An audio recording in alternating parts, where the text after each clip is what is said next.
کې د افغانستان د ځمکنۍ بشپړتیا د ورپېښو احتمالي ګواښونو پر وړاندې د مبارزې په هکله کلک او پرېکنده ګامونه پورته کوي. بار سوې ده، خو دوی مشکل دا وایي چې امریکایان موږ ته اجازه نه راکوي تر څو دا تیارې موږ بیرته افغانستان ته رانقل کړو. هېواد د دفاع ارضي تمامیت، د ملي نواميسو، ملي حاکمیت، ازادي او د هېواد د معنوي ارزښتونو د ساتنې واقعي مسؤلیت او رسالت پر غاړه کې د 1.5 لک په شاوخوا کې دی. نو امید لرو چې په نږدې راتلونکي کې موږ اردو نور هم محکانو ښکارا تجاوز دی پر افغانستان باندې، د افغانستان پر فضا باندې، او موږ ډیره هڅه کړې ده د دې خامخا د جوړوم د واده پوره کوم سپېرې دښتې به د ګرانه په ګلونو بدلوم د واده پوره کوم. آزان نیوز محترم لیدونکو السلام علیکم. په دې هیله چې روغ او جوړ به اوسئ. ملت ته د حکومت د حساب ورکونې په لړ کې نن د دفاع وزارت سرپرست مولوي محمد یعقوب مجاهد ملت ته د خپل یو کال لاسته راوړنو راپور ورکړ. په دغه راپور په پای کې د خبریالانو لخوا ځینې پوښتنې وشوې چې ښاغلي مجاهد ورته ځواب ورکړ. د دغو پوښتنو غورچڼ ته مو پام. د هیواد د دفاع سرپرست وزیر مولا محمد یعقوب مجاهد وایي پاکستان دې د افغانستان پر ضد د خپلې فضا کارولو مخه ونیسي. د ملي دفاع وزارت وایي پاکستان د اجازه نه ورکوي چې فضایي حریم د افغانستان پر خلاف وکارول شي. د ملي دفاع وزارت سرپرست مولوي محمد یعقوب مجاهد نن کابل کې ملت ته د حساب ورکولو غونډې ته په خبرو کې وویل چې د افغانستان په فضا کې د امریکایي بي پیلوټو الوتکو ګرځېدل پر افغانستان تیری ده، او په وینا یې چې دا خبره یې په ځلونو امریکایي چارواکو ته وریاده کړې ده. سرپرست وزیر وویل چې لومړني معلومات یې دا دي چې افغانستان ته امریکا بي پیلوټ الوتکې د پاکستان له فضا راوړي، او پر اسلام آباد یې غږ وکړ چې د افغانستان پر ضد د خپل فضا د کارول کېدو مخه ونیسي. په دې اړه موږ ته دقیق او کره معلومات ځکه نشته چې زموږ رادار سیستم مکمل امریکایانو د خپل وتلو په حالت کې خراب کړی او د منځ څخه وړی دي. بیا هم چې زموږ کوم معلومات دوی د پاکستان د لارې و افغانستان ته داخلیږي او د پاکستان د فضایي حریم څخه استفاده کوي، چې موږ د پاکستان څخه غوښتنه کوو چې خپل فضا زموږ په مقابل کې یا زموږ په خلاف استعمال نه کړي. د ملي دفاع وزارت چارواکو د جمهوریت د سقوط پر مهال شمالي ګاونډیو ته د افغانستان د هوایي ځواک د تختول شویو الوتکو د راستنولو په تړاو وویل چې په دې برخه کې هڅې روانې دي. د ملي دفاع وزارت سرپرست وویل چې له افغانستان ایستل شوي الوتکې د افغانانو ملکیت ده او دوی یې د راستنولو له غوښتنې څخه تیریدونکي نه دي.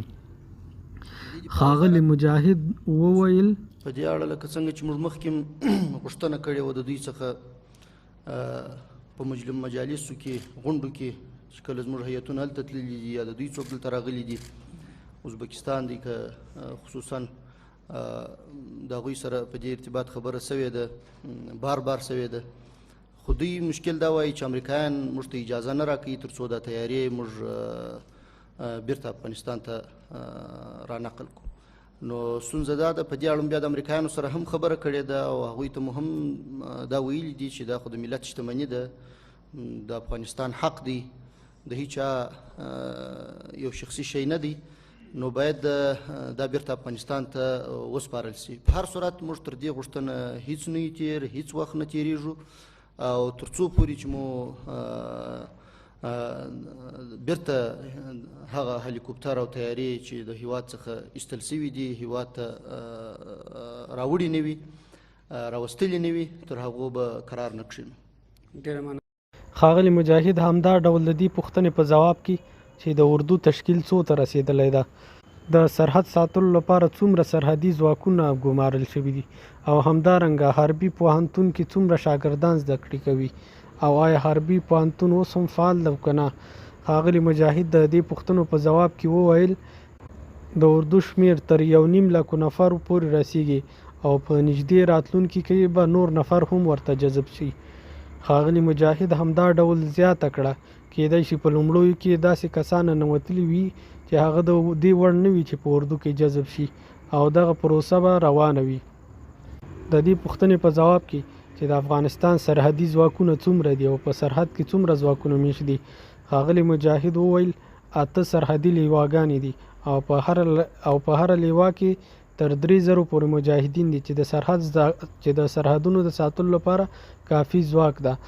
ښاغلي مجاهد همدارنګه د حربي پوهنتون په اړه وویل چې حربي پوهنتون تر اوسه فعال ده او د فعالیت لنډ وختي کېږي. زیاتره مجاهدین روزل شوي دي او پاتې نور به هم وروزل شي. ښاغلي مجاهد زیاته کړه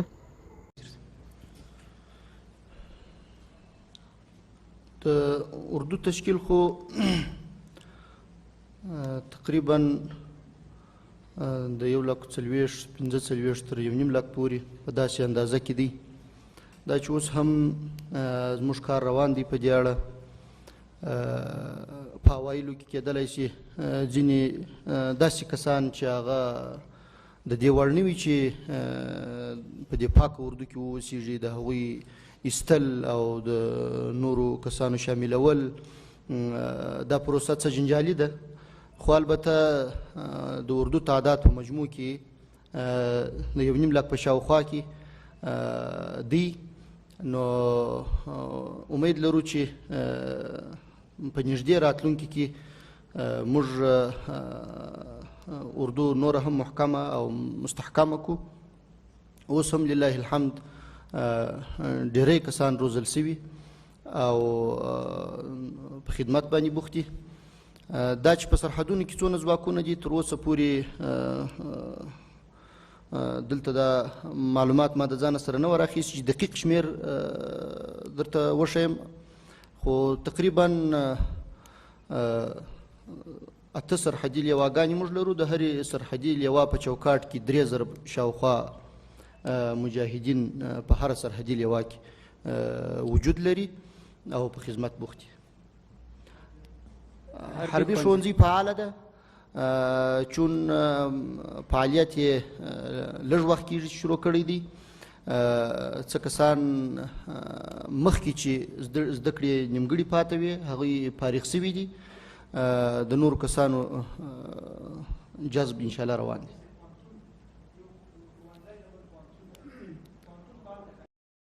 اوس د خدمت او د یووالي وخت دی، اوس د وطن د جوړونې وخت دی، اوس په دې خاوره د جنګونو پر ځای د آبادۍ او رغونې وخت دی، خاوره د جنګونو پر ځای د آبادۍ او رغونې وخت